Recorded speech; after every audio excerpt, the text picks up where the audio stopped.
டேய் சங்கி எனக்கு ரொம்ப பசிக்குதுடா, யாராச்சும் சாப்பாடு செஞ்சு தாங்கடா டேய்.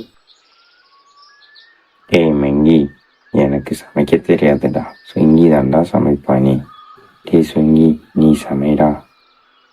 டேய் சங்கி, நீங்களே யாருன்னா சமைங்கடா. எப்போ பார்த்தாலும் என்னையே சமைக்க சொல்கிறீங்க, என்னாலலாம் முடியாது. நீங்கள் வேணா சமைச்சா சொல்லுங்க, சமைக்கிறாப்பா, நல்லா சமைக்க முடியாது.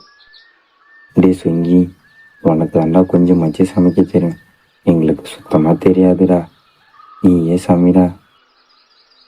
ஆமாண்டா சங்கி சொல்கிற மாதிரி எங்களுக்கு எதுவும் செய்ய தெரியாதுடா, நீயே செய்யடா, சொன்னா கேளுடா டேய். சரி சமைக்கிறேன். என் சமையல் நல்லா இல்லைன்னா நீ எதுவும் சொல்லக்கூடாது சரியா? அது மட்டும் இல்லாமல் இன்னைக்கு மட்டும்தான் என்னால் சமைக்க முடியும், நாளைக்கு சமைக்கிறதுக்கு எதுவுமே இல்லை. சரி, நீ இன்னைக்கு சமை, நாங்கள் போய் நாளைக்கு சமைக்கிறதுக்கு முட்டை வாங்கிக்கிட்டு வரோம் சரியா என்று சொல்லிவிட்டு சங்கியும் மங்கியும் முட்டை வாங்குவதற்காக முட்டை கடைக்காரரிடம் சென்றார்கள். முட்டை கூமுட்டை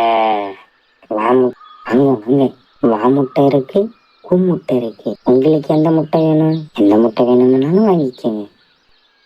என்னது வாமுட்டை கூமுட்டையா? வாமுட்டைனா என்ன, கூமுட்டைனா என்ன? அதுவா, காஃபி கலர்ல இருக்கிறது கோழி முட்டை, வெள்ளை கலர்ல இருக்கிறது வாத்து முட்டை, அதெல்லாம் ஷார்ட்டா சுருக்கி வாமுட்டை கூமுட்டைன்னு விற்றேன். அப்படியா? அப்படின்னா பூமுட்டியில் 5, வாமுட்டியில் 5 கொடுங்க. அப்படியா, இந்தாங்க இதை எடுத்துக்கோங்க, வாமுட்டையும் கூமுட்டையும் கலந்துருக்கு. சரிங்க முட்டை கடைக்காரரே, நாங்கள் வரோம். முட்டை கூமுட்டை, வாமுட்டை கூமுட்டை.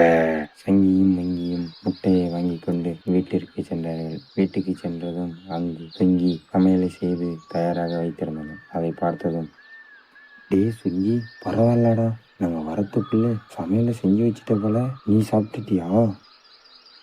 ஆமாண்டா சங்கி, நான் சாப்பிட்டுட்டு தான் உங்களுக்கு அதை வச்சுக்கிறேன், நீங்கள் தான் சாப்பிடணும், சாப்பிடுங்க.